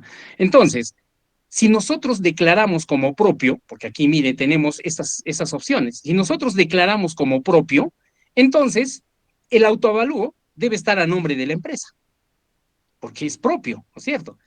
¿Ya? Y el propietario tendría que estar, pues, como propietario en su autoavalúo, ¿ya? Si es propio, la ficha registral del predio, o sea, el título de propiedad que está en registros en la SUNARP, tendría que estar a nombre de la empresa, ¿ya? ¿Qué más? La escritura pública tendría que estar a nombre de la empresa, ¿ya? O claro, de la persona jurídica, ¿no? O porque si fuese, digamos, una persona natural, ¿ya? Si declara como propio, o sea, tiene un negocio unipersonal, entonces el autovalúo va a estar a nombre de él, no tiene ningún problema, va a presentar esa información, porque es propio, es un negocio unipersonal, ¿ya? Sin embargo, si es persona jurídica, ahí va el problema, tendría que estar en todos los documentos el nombre de la empresa, ¿ya? Otro detalle, en el estado de situación financiera debe reflejarse como activo el terreno y la edificación. O sea, vamos a decir nosotros, este local es propio. Ah, perfecto. A ver, quiero ver el estado de situación financiera. Y dentro del activo fijo tiene que estar pues el terreno y la edificación, porque es propio, ¿cierto? ¿Ya? Sería un detalle que sí o sí tendría que estar, ¿ya? Tendría que estar ahí la depreciación, de la edificación, ¿no? Y en el estado de resultados tendría que reflejarse el pago del impuesto predial, porque como es propiedad del negocio, de la persona jurídica, entonces la persona jurídica tiene que pagar pues su impuesto predial y tendría que estar registrado ahí, ¿cierto? Entonces, algunos detalles que tendríamos que tomar en cuenta si en nuestra ficha RUC hemos declarado como si fuese propio, ¿ya? Sin embargo, si nosotros hemos declarado como alquilado ese local, entonces, primero que tenemos que tener un contrato de arrendamiento en fecha cierta, o sea, un contrato de alquiler legalizado, ¿ya? Y dice en fecha cierta, o sea, si nosotros estamos pagando alquileres desde un determinado mes, entonces en ese mes tendría que estar legalizado nuestro contrato de arrendamiento. Otro detalle que tenemos que tener en cuenta es que mensualmente debemos contar con el recibo de arrendamiento, o sea, el formulario 1683, o podría ser una boleta de venta, o podría ser una factura otorgado por el propietario. ¿Ya? Ojo, si es factura, esta factura, si supera los 700 soles, entonces tendría que tener detracción. También tendría que estar registrada la detracción, si es que es factura. ¿Ya? Porque la boleta de venta y el formulario 1683 no está sujeto a detracciones, pero la factura sí, ¿cierto? ¿Qué más tendríamos que tener en cuenta? En el estado de situación financiera deberíamos reflejar, ¿ya? En el activo la garantía otorgada según el contrato. O sea, normalmente en un contrato de alquiler hay un importe de garantía en alguna de las cláusulas, ¿no? Si esta cláusula indica que estamos entregando en garantía, por decir, 1.000 soles, 2.000 soles, 500 soles, etcétera, ese importe de la garantía, si está dentro del contrato de arrendamiento, tendría que estar reflejado en el activo, en el estado de situación financiera. Obligatoriamente, porque no vamos a decir, se le ha entregado garantía y mi estado de situación financiera no muestre la garantía que se le ha entregado. ¿No es cierto? En el estado de resultados debería reflejarse, ya sea como costo o como gasto, los alquileres. ¿Ya? Esto dentro del elemento 6, ¿no es cierto? Porque el elemento 6 es gasto o costo. Entonces, dentro de mi estado de resultados tendría que estar los alquileres. ¿Ya? Otro detalle, que si nuestros alquileres están superando los 2.000 soles, entonces obligatoriamente tendríamos que tener documentos de la bancarización, ¿ya? Pero eso es cuando es obligatorio. Pero nadie nos prohíbe, si nosotros tenemos un alquiler de 1.000 soles, de 1.500, de 500 soles, etcétera, también lo podemos bancarizar, ¿no? Eso va a dar, digamos, mucho más sustento a que ese importe realmente es real, ¿no? Y va a cumplir con ciertos requisitos para efectos del impuesto a la renta, ¿no? Entonces, solamente el tema de obligatorio es que si supera los 2.000 soles. Si es menos, nosotros podemos bancarizar tranquilamente, en forma voluntaria, y con eso estoy dando mayor veracidad a que sí el alquiler realmente es ese importe, ¿no es cierto? ¿Ya? Y lo que habíamos visto, si se entrega factura, debe haber una detracción, ¿cierto? Tiene que detraerse, ¿ya? Así dice, ¿no es cierto? Porque es una prestación de servicio. Entonces, son algunos detalles que tenemos que ver si el inmueble o el local donde se desarrolla la actividad comercial está considerado o declarado como alquilado, ¿ya? Sin embargo, si nosotros, ah, adicionalmente, si estamos poniendo alquilado, dentro del contrato tiene que estar el tiempo de duración del contrato. Porque si no, dentro de las presunciones, ¿no? Dentro de las presunciones nos van a querer aplicar los 12 meses o el íntegro del inmueble. Entonces, en ese contrato tiene que decir desde qué fecha hasta qué fecha está vigente el contrato del alquiler, ¿no? Para hacerlo en forma proporcional, ¿ya? Tiene que indicar la fecha en que vamos a cancelar la merced conductiva. ¿Por qué tenemos que indicar la fecha de cancelación? Porque ya sabemos que, por ejemplo, si nosotros tenemos un contrato de alquiler en moneda extranjera, entonces vamos a tomar en cuenta la fecha en que nosotros estamos pagando el alquiler. ¿cierto? Entonces, ese tipo de cambio vamos a tomar en cuenta, ¿ya? Otro detalle debe estar, si es que se está entregando una garantía, tiene que haber una cláusula donde se diga que efectivamente estamos entregando una garantía adicional, ¿no? Por el arrendamiento del inmueble, ¿no? Y ya sabemos que eso tiene que estar reflejado en el estado de situación financiera, ¿ya? Los meses, si es que hay pagos adelantados, tiene que estar los meses de adelanto, ¿no? ¿Ya? Si es que entre ambas partes dicen, oye, vamos a pagar por adelantado unos 3, 4, 6 o todo el año, etcétera, ¿no es cierto? ¿Ya? La manera en que vamos a resolver si hay algunas diferencias a consecuencia del contrato, ¿va a ser vía arbitral o va a ser vía judicial? ¿Cierto? ¿Cómo vamos a resolver nuestro problema? ¿No? Otra de las cláusulas va a ser el tema de la penalidad en caso de incumplimiento del contrato. O sea, ¿qué pasa si no cumplo? ¿Cuál va a ser la penalidad? ¿Qué es lo que se va a hacer? ¿No es cierto? ¿Ya? Entonces, algunos detalles adicionales que se debe considerar cuando el inmueble está alquilado. ¿Ya? Si nosotros declaramos nuestro local como cesión en uso, entonces aquí nosotros tenemos que tener un contrato de cesión en uso. ¿Ya? ¿Con qué finalidad? Con la finalidad de determinar el periodo, qué periodo va a estar en sesión en uso, ¿no? Porque si no, SUNAT, bajo la facultad de la presunción, o sea, va a presumir de que es todo el año y que va a presumir que es todo el inmueble. Entonces, se tiene que celebrar un contrato, ¿ya? Donde va a indicarnos ahí el tiempo de duración, ¿ya?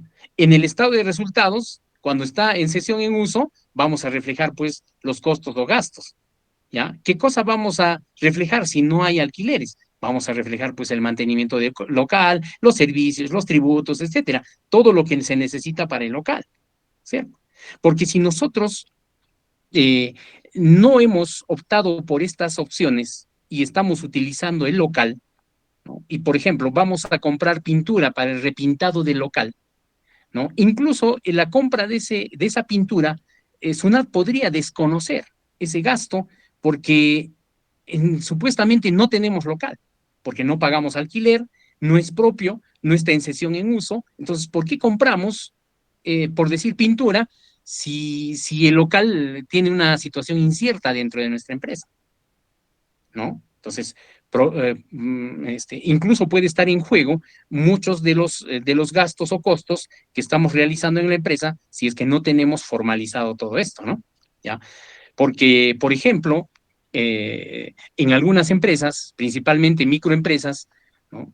Se tiene local, ¿cierto? Se tiene local y además es persona jurídica y no se considera el tema del alquiler, ¿ya? Una puede ser que sí realmente paguen alquiler, pero el propietario no quiera pagar los impuestos y simplemente le entregan el alquiler y no reciben a cambio ningún comprobante, ¿ya? Esa puede ser una opción.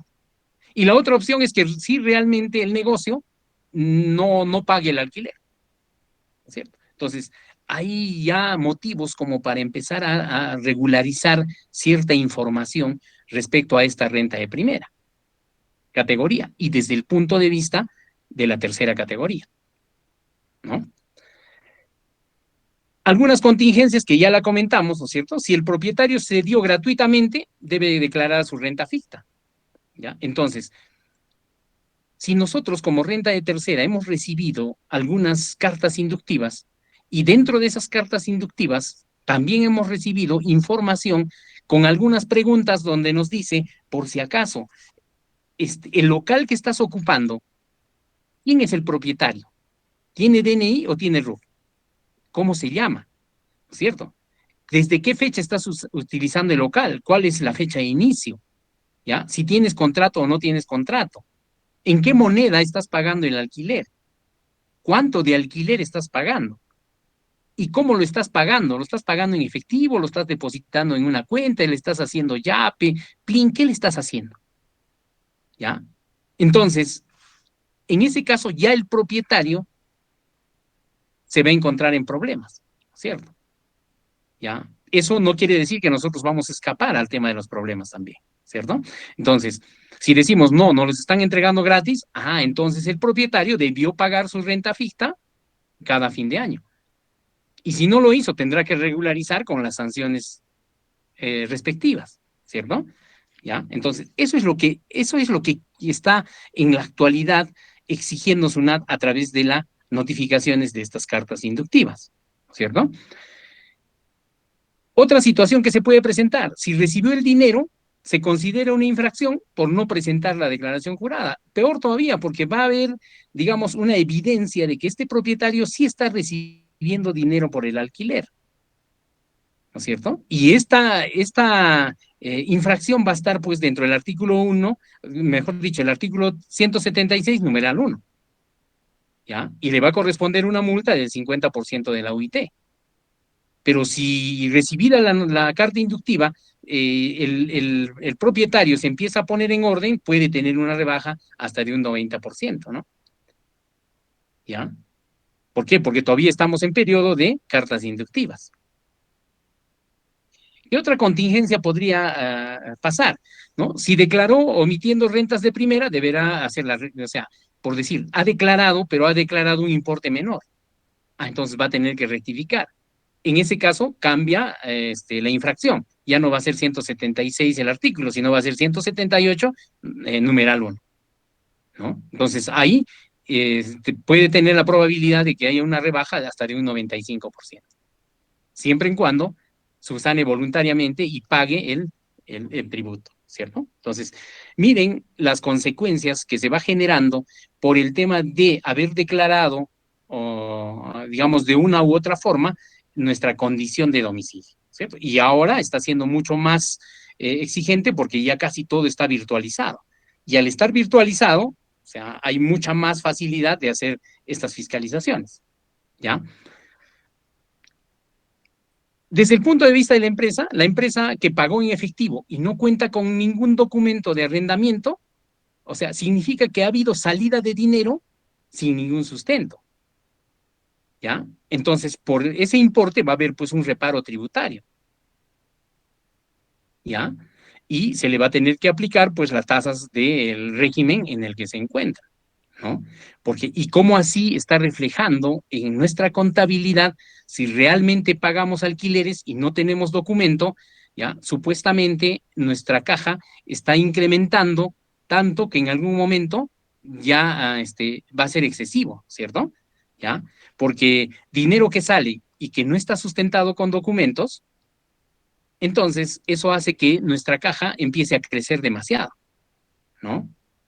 ¿Ya? Y hay que tener cuidado, no vaya a ser que, como dice una de las facultades, la SUNAT puede hacer arqueos de caja, etcétera, en forma sorpresiva, ¿no? No vaya a ser que nos diga, oye, a ver, aquí en la contabilidad dice que tú tienes una caja de 100,000 y vamos a ir a ver la caja y no hay más que 1,000, 2,000, 5,000, ¿cierto? Entonces, eso se va a considerar como retiro de utilidades y nos van a gravar un impuesto por retiro de utilidades más las sanciones respectivas, ¿cierto? Entonces, debemos nosotros tener cuidado cuáles van a ser las consecuencias, cuáles son las consecuencias de algún tipo de omisiones que se esté haciendo en la empresa, ¿no? Que haya algunos retiros de dinero y que no estén sustentados, ¿no? Entonces, para eso estamos nosotros, para ir orientando de una mejor forma y cada vez mejorar el tema del control contable tributario de las empresas de las que estamos a cargo, ¿no?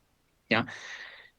Si amerita realizar rectificatorias y aplicar las sanciones que le correspondan, ¿cierto?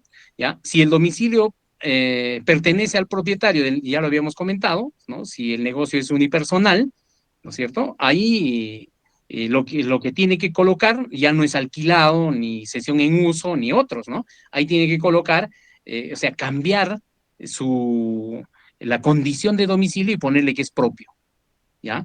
Y para eso va a adjuntar, pues seguramente el título de propiedad o el testimonio, el impuesto predial, etcétera, ¿no? Y va a decir si este local es propio porque es un negocio unipersonal y, bueno, se evita de cualquier tipo de contingencias, ¿no?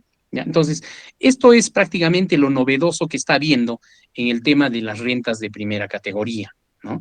Y SUNAT a través de las rentas de tercera está induciendo a que los que perciben su renta de primera realmente se formalicen y estén, digamos, pagando sus tributos en forma correcta, ¿no?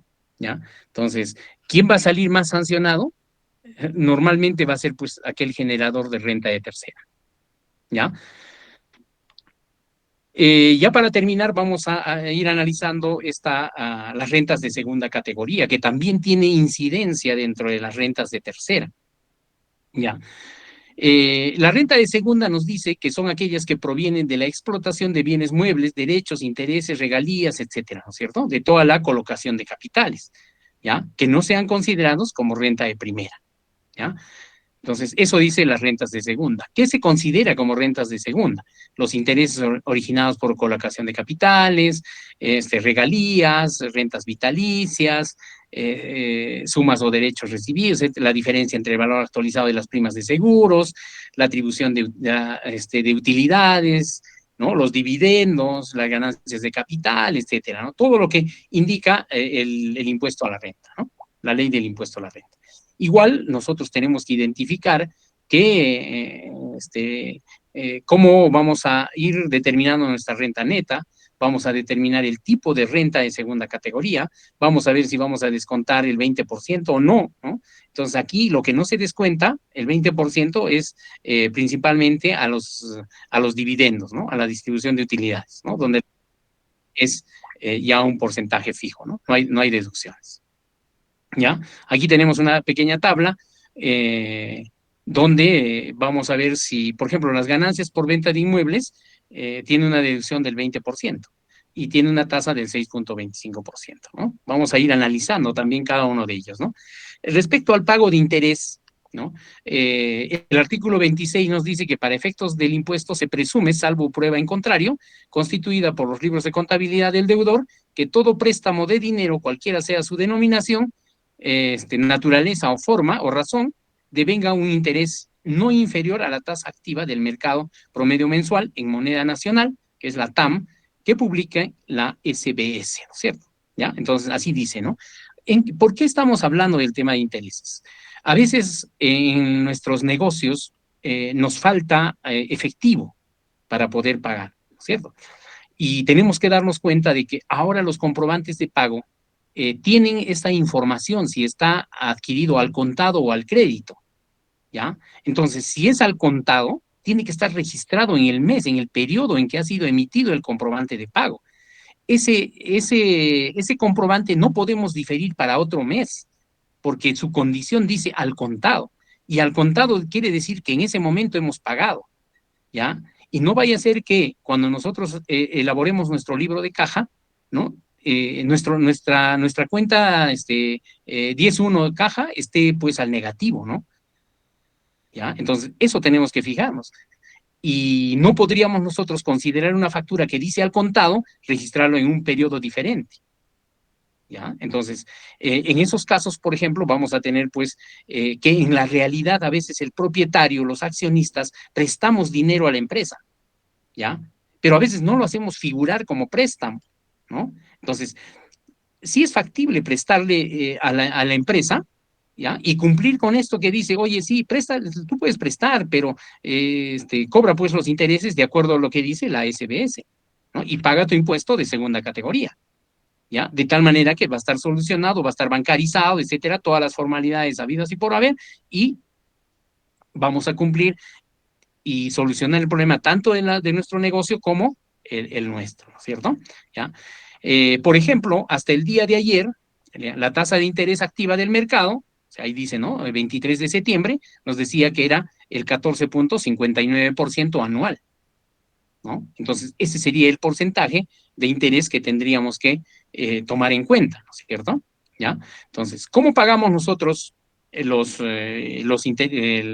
impuesto por los intereses? Por ejemplo, cobramos intereses por 30.000 soles, ¿no? ¿Ya? Recibe por concepto de intereses la suma de 30.000. Entonces, la renta de segunda categoría sería 30.000, hacemos una deducción del 20%, ¿no? Tenemos 24.000 de renta neta y le grabamos el 6.25% y es de 1.500, ¿no? Estos 1.500 se va a pagar al fisco vía retención, ¿cierto? Está el negocio, la renta de tercera categoría, va a retener este importe y va a pagar a través del formulario 610, ¿cierto? ¿Ya? Entonces, así va a ir pagando la renta de segunda categoría, ¿ya? Otro es el pago de dividendos. Aquí tenemos un caso, por ejemplo, que el señor Carlos es socio de la empresa XYZ y en abril del 2024 percibe dividendos por utilidades del año anterior por la suma de 30,000, lo mismo, ¿no? ¿Ya? Y esto tiene que estar registrado en el libro de actas. ¿Ya? Ojo, el libro de actas también ya se ha convertido en un libro, digamos, con incidencia tributaria. ¿Ya? Y según la ley de sociedades dice que los socios, ¿no? En las SRLs, los accionistas en las sociedades anónimas y el titular en las EIRLs deben reunirse por lo menos dentro de los 90 días determinado el periodo, el ejercicio económico. Entonces, ¿eso qué quiere decir?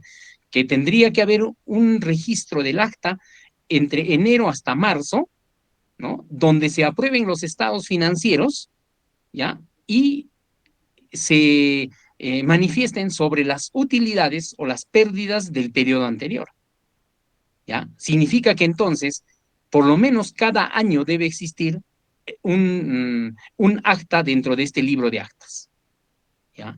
No podría ser que nuestro libro de actas, en algunos casos, solamente esté con el acta de la constitución de la empresa, ¿ya? Entonces, es momento de darle una miradita al libro de actas, que a veces no le damos importancia, y ver a ver cómo está nuestro libro de actas, y de repente, si queremos poner al día, ya no vamos a tener páginas, ¿no es cierto? ¿Ya? Porque a veces nuestro libro de actas es pues, de 50 hojas, y ya hemos pasado varios periodos, y mínimo, o digamos, el acta va a ser pues unas 3 páginas, ¿no? Donde se haga el acuerdo, se aprueben los estados financieros, y se determine el destino de las utilidades o de las pérdidas de la empresa, ¿no? Entonces, una vez que esté aprobado en el libro de actas, nosotros ya tenemos que realizar la retención de, del porcentaje de dividendo, ¿cierto? Entonces, vamos a descontar el porcentaje, vamos a hacer que se pague el íntegro, no hay deducciones, ¿ya? Y esto lo vamos a pagar en el formulario 617, ¿cierto? En el PDT todavía, estas retenciones por dividendos se hacen en PDT 617, ¿no? Todavía no está en el tema virtual, ¿ya? Me imagino que poco a poco ya irán poniendo, ¿no? Dentro del tema virtual estas retenciones por dividendos. Otro que está considerado como segunda categoría es la transferencia definitiva de marca, ¿no? Muy poco se da acá, ¿ya? Estamos poniendo un ejemplo, ¿no? El señor Marcos Sosa transfiere definitivamente los derechos de la marca real a la empresa Titicaca por 500,000, ¿cierto? Renta bruta 500,000, deducción del 20%, 100,000, renta neta 400,000 y se aplica el 6.25% sobre la renta neta, 25,000 soles, ¿ya? La empresa retiene y paga el impuesto, ¿no? Entonces, miren que gran parte de las rentas de segunda categoría son vía retenciones, ¿ya? Vía retenciones. Otro que es casi constante es la venta de inmuebles, ¿no es cierto? Van vendiendo inmuebles, no las personas naturales, ¿no? ¿Ya? Tienen un inmueble y desean venderlo. Entonces, eso es, vamos a ver en qué casos está grabado. Aquí, sin embargo, manifestamos cuando los inmuebles no están grabados, ¿no? Cuando la venta de ese inmueble es una casa habitación, ¿ya? Pero ¿qué pasa si tengo 2 casas y en las 2 vivo, ¿no? De lunes a miércoles en una y de jueves a domingo en la otra. Los 2 son casa habitación, no, ¿no? La última casa que te estás quedando es la casa habitación. Las otras van a estar grabadas, ¿ya? Si tenemos inmuebles que hemos adquirido antes del 1 de enero del 2004, no están grabadas con renta de segunda, ¿ya? Y la otra es cuando la compra es igual a la venta. O sea, yo compro un inmueble a 100,000 y lo vendo a 100,000, entonces no hay utilidades, entonces no voy a estar grabado con renta de segunda categoría, ¿ya? Sin embargo, si nosotros tenemos una diferencia, ¿no? Por ejemplo, aquí tenemos un caso que hemos comprado el 20 de febrero del 2012, hemos comprado un inmueble con 300,000 y lo estamos vendiendo el 15 de abril del 2024 a 450,000. ¿ya? En este caso, este decreto supremo nos dice que deberá actualizarse el costo con el índice de corrección monetaria según la fecha de adquisición, ¿ya? Entonces, ¿qué voy a actualizar? Los 300,000 que he comprado. Lo voy a actualizar hasta el 15 de abril, o mejor dicho, hasta abril del 2024, porque sale en forma mensual. Este índice siempre va a ser publicado mensualmente por el Ministerio de Economía y Finanzas, ¿no? Cuando nosotros ingresamos por el Internet, vamos a encontrar, ¿no? En este caso, en la publicación de abril 2024, vamos a ubicar febrero 2012, ¿ya? Y el factor de actualización es 1.34, ¿ya? Este 1.34 voy a multiplicar a los 300,000 y me va a dar que el costo computable va a ser de 402,000. Entonces, el momento de liquidar y de determinar cuál ha sido mi renta de segunda va a ser 450,000 menos los 402,000, va a ser la renta de segunda categoría, ¿cierto? ¿Ya? Entonces, aquí hemos vendido 450,000, el costo computable es 402,000, la ganancia de capital 48,000, y sobre esos 48,000 se convierten en renta bruta, voy a deducir el 20% y voy a determinar la renta neta. ¿Ya? Esta renta neta le voy a aplicar el 6.25% y va a ser 2.400. ¿Cierto? Eso es lo que tengo que pagar. En este caso, este impuesto sí lo tengo que pagar. ¿Ya? ¿Por qué? Porque esta transacción es con personas naturales, ¿no es cierto? No hay nadie que me retenga, entonces lo tenemos que pagar de acuerdo al cronograma vigente. O sea, si esta venta se ha hecho, en abril del 2024, entonces el impuesto lo tengo que pagar en mayo, ¿ya? Y adicionalmente, presentar mi renta anual, si es que es la única transacción, tengo que presentar mi renta anual en el año 2025 sobre esta transacción, ¿ya? No nos olvidemos, porque a veces presentamos la mensual, pero ya nos olvidamos de la anual, ¿no? O a veces no presentamos ni la mensual y después estamos en problemas. ¿Por qué? Porque esto se hace vía notarial y a veces hasta registral. Y estas instituciones pues informan a SUNAT de las transacciones que hemos hecho y después nos están llegando notificaciones por no haber regularizado los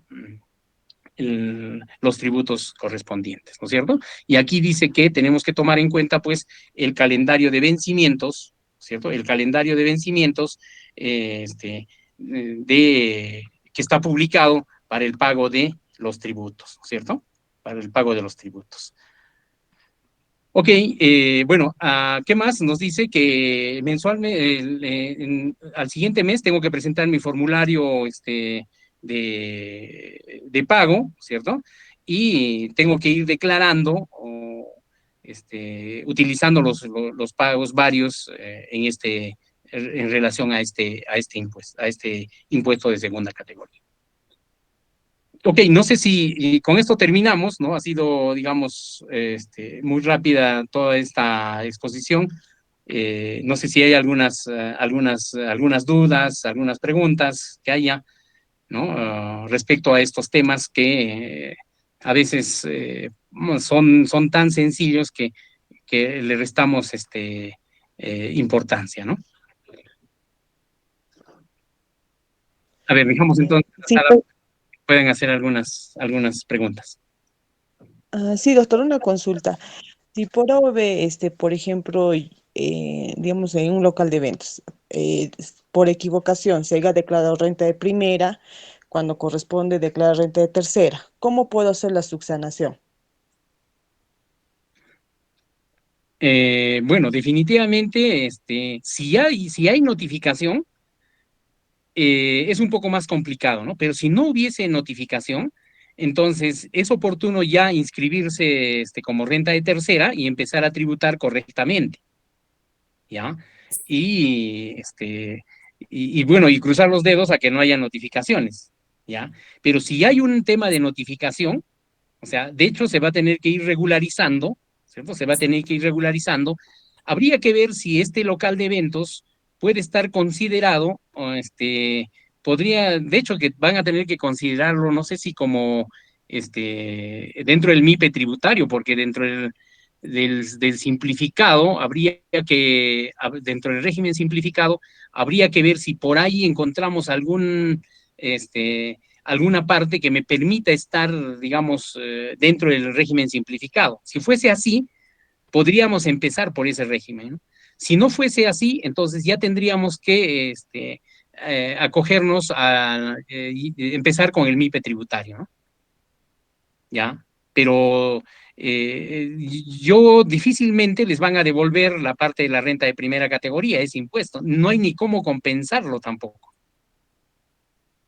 ¿Ya? Entonces, si no hay notificación, o sea, definitivamente tendríamos que empezar ya como renta de tercera, ¿no? Ya basta. Y si en los años siguientes no tenemos fiscalización, de acá a 4 años, ya prácticamente, si se pagó como primera, eso ya va a perder ya va a prescribir, ¿no? Entonces, La al prescribir, preexistencia. nadie va a hacer la revisión, ¿no? Entonces, pero es ya desde ya empezar con renta de tercera.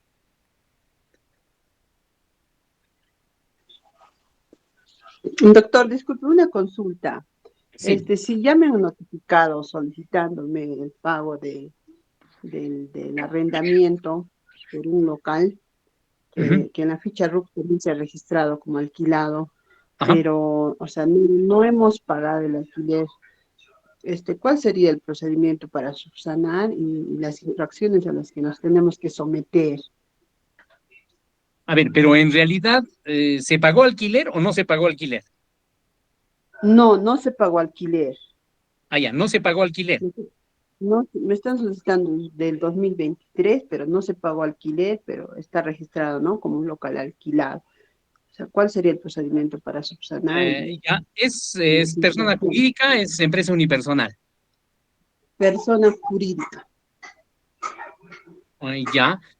Lo que se podría sustentar ahí es que si realmente no se ha pagado el alquiler, se podría, digamos, desde ya hacer un contrato de cesión en uso, ¿no? Y digamos, presentar la comunicación a SUNAT de que efectivamente ha sido una cesión en uso que lamentablemente no se ha realizado oportunamente, digamos, el contrato de cesión en uso, ¿no? Y que sin embargo lo están regularizando en la actualidad, ¿ya? Porque si realmente no se ha pagado, entonces la empresa no tendría, digamos, salida de dinero. Más bien tendría problemas el propietario, porque el propietario sí tendría que regularizar eh, su, su declaración jurada anual de persona natural, declarando la renta fija, ¿ya? Y pagando, pues, digamos, la multa por no presentar las declaraciones juradas en los plazos previstos, ¿no? Ya, esa sería la forma de ir regularizando, ¿no? Y disculpe, ¿en la ficha RUC tendría que cambiar de alquilado a cesión en uso o dejarlo así nomás en el estado actual? Obligatoriamente, tendría que ser totalmente necesario, ¿no? ¿Ya? Porque a veces, ¿qué es lo que ha pasado? Que dejamos de que en aquellos tiempos el funcionario de SUNAT ya le ponga, ¿qué le ponga en la condición de un domicilio? Le estoy poniendo alquilado, ya, está bien. Entonces, a veces ya en forma automática le ponen eso, ¿no? ¿Ya? Y nosotros no tomamos conocimiento y nunca nos hemos percatado de eso, ¿no? Y cómo ir regularizando, ¿no? ¿Ya? Entonces, ahí obligatoriamente tendríamos que hacer ya el cambio de cesión en uso, porque ustedes ya van a tener un contrato de cesión en uso, digamos, a partir de la fecha, legalizado en la fecha, ¿ya? Entonces, y con ese documento ya pueden hacer el cambio a cesión en uso, ¿no? Claro. Muchas Ujú. gracias, doctor. Ya. A ver, vamos a ver, no sé cómo está el orden de las manos. A ver, Marisol, ya hablamos con Marisol, ¿no? Sí, Ya, ok, Mabel,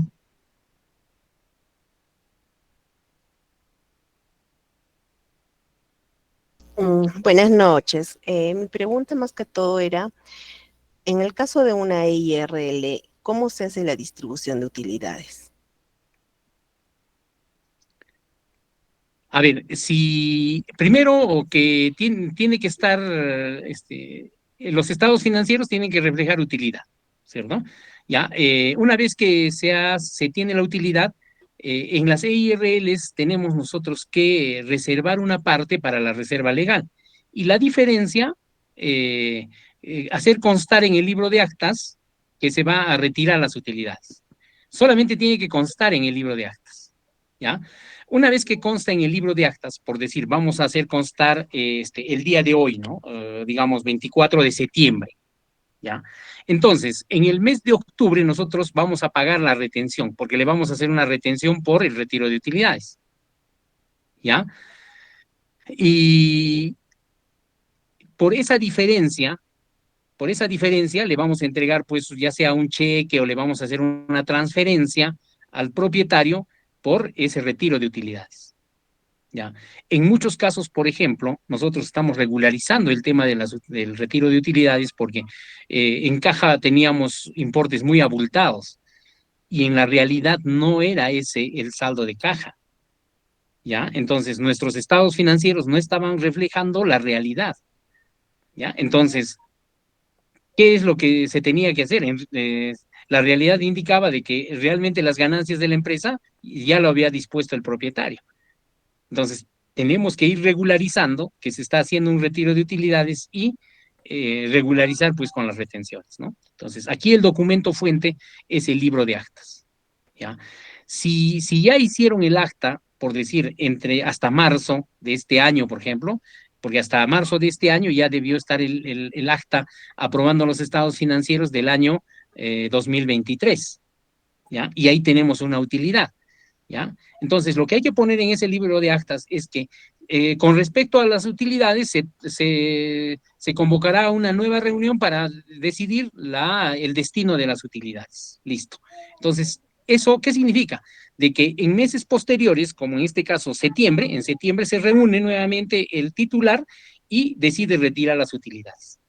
¿Ya? Entonces, es necesario que esté el libro de actas con fecha de septiembre. ¿Para qué? Para que paguemos el impuesto o la retención en el mes de octubre.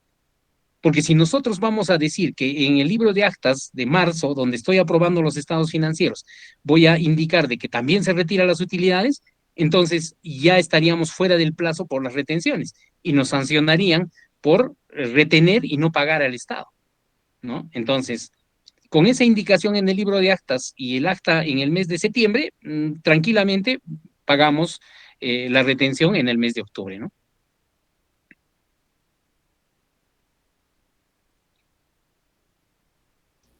Ok, muchas gracias. Ya, ok. A ver, Mirma, Doctor, buenas noches. Muchas gracias con todos. Buenas noches. Una consulta. En el caso de distribución de utilidades, le comento, es una empresa que nació en el año 2019.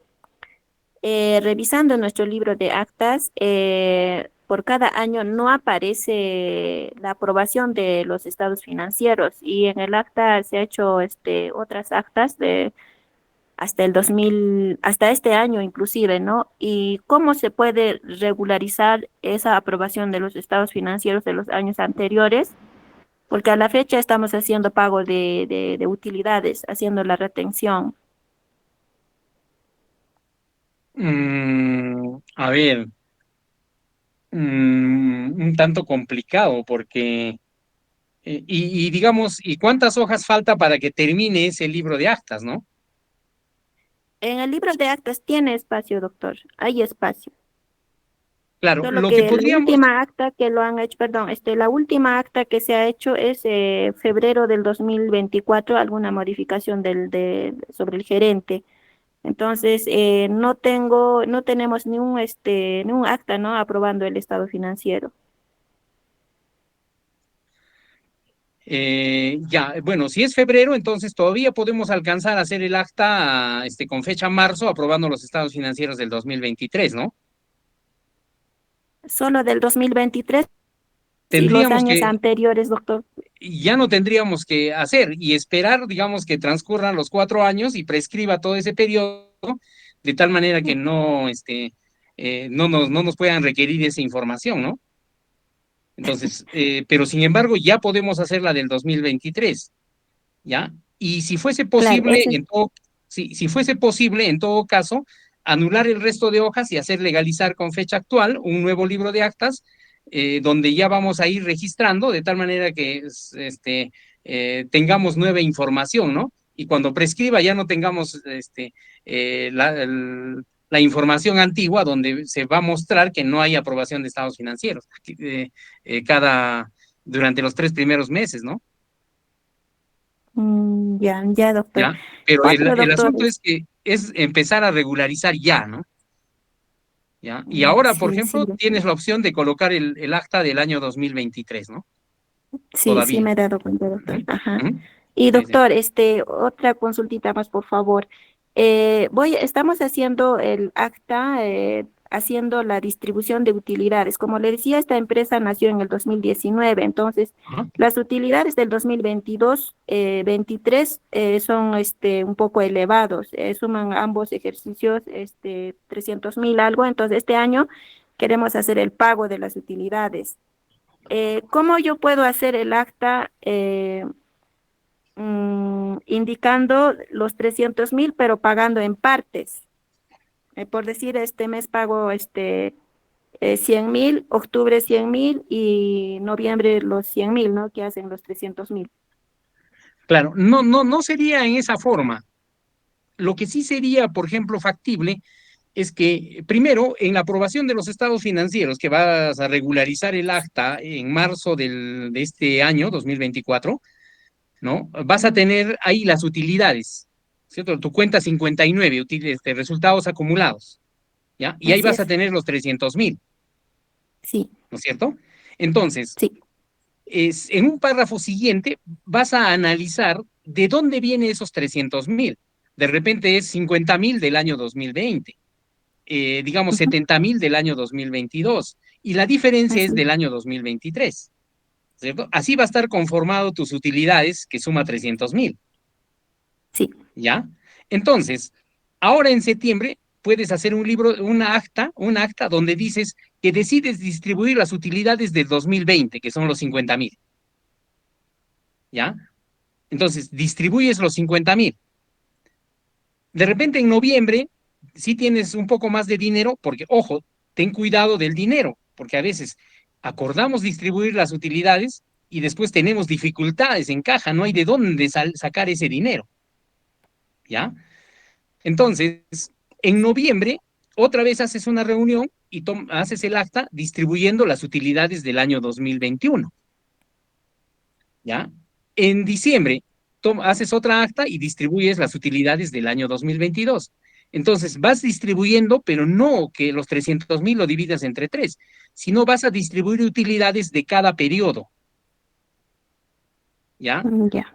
Si 2010, el 20 y el 21 es poco, entonces decides distribuir las utilidades de esos dos periodos. Y eso va a constar en el acta, ¿ya? Entonces, así no te complicas la vida cuando tengas que sustentar y explicar qué es lo que estás distribuyendo, ¿cierto?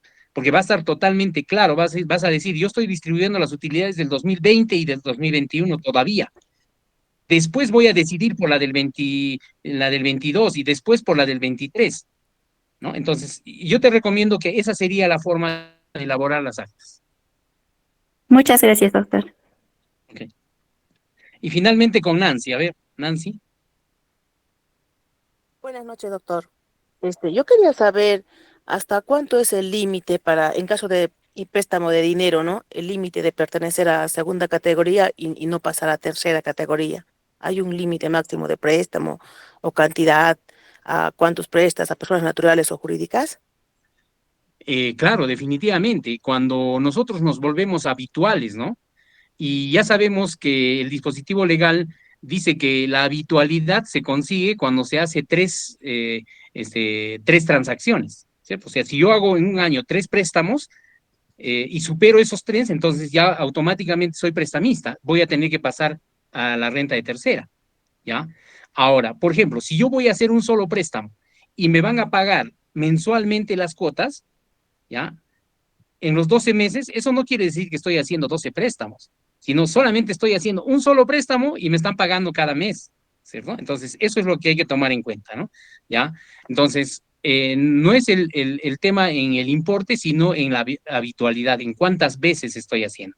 Y eso pasa para todo, por ejemplo, si yo vendo casas, por decir, y voy a vender más de 3 casas, entonces ya soy habitual, ya soy renta de tercera. Si vendo carros y supero las 3 transacciones, automáticamente soy un comerciante de vehículos y tengo que estar en la renta de tercera. Entonces, eso es cuando uno, digamos, supera el tema de la habitualidad. Perfecto. Gracias, doctor. ¿Ya? Ok. Listo. A ver, colega Rogelio. Sí, colega Carlos, ¿usted conoce o ha visto en qué casos se puede, bueno, en la renta de primera categoría, de parte del arrendador, ¿hay alguna forma o un caso en el cual hay un riesgo de pérdida del bien? Claro, definitivamente, ¿no? Si hay un tema de pérdida y está demostrada, eso la vamos a tener que deducir, ¿no? No, no, ¿Ya? no, me refiero a que, digamos, un bien alquilado Ajá. por alguna situación se puede ser incautado o perder ese bien. A ver, no le entiendo muy. Ya, supongamos que yo alquilo un bien, pero Ajá, este bien, ajá. no sé, por X situaciones o de mala redacción en el contrato, puede ser por alguna entidad nacional que pueda incautarlo ese bien y perder el bien. Claro, por eso es que, por ejemplo, a veces hay ya es un tema de que se judicializa y si no se, pues, si hay algún tema de obligación, la otra parte digamos, puede rematar o se puede, o la SUNAT puede incautar, ¿no? Tal como comenta nuestra colega Giovanna, puede ser un tema de un desbalance patrimonial, ¿no?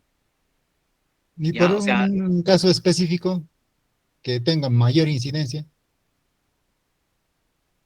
en algunos casos, por ejemplo, se ha visto que, digamos, el inquilino pueda estar más tiempo de lo previsto en el inmueble y después pase a un tema judicial. Generalmente todo esto, cuando pasa a un tema judicial, ahí va la disputa, ¿no?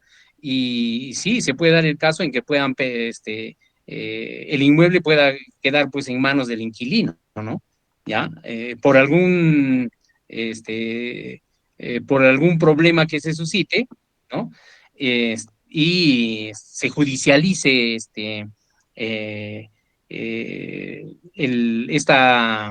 digamos, esta situación de arrendamiento, etcétera, ¿no? Cuando ya se judicializa, ya se empiezan a complicar las cosas, ¿no? Bueno, ya, bueno, gracias.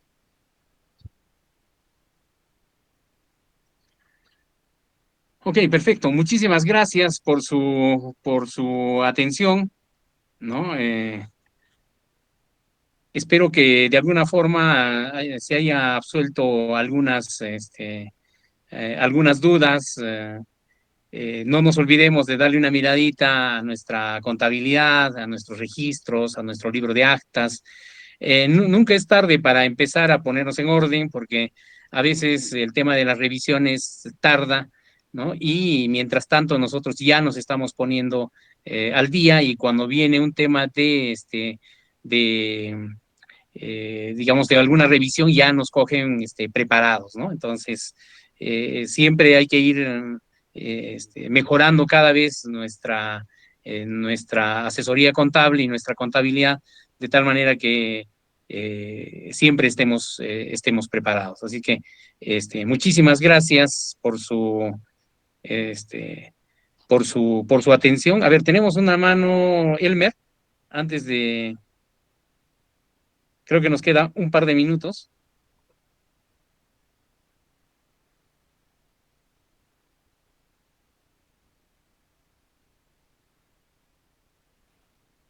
Ok, perfecto. Listo. Entonces, muchas gracias a los organizadores por darme la oportunidad de poder tener este conversatorio. Así que hasta cualquier momento.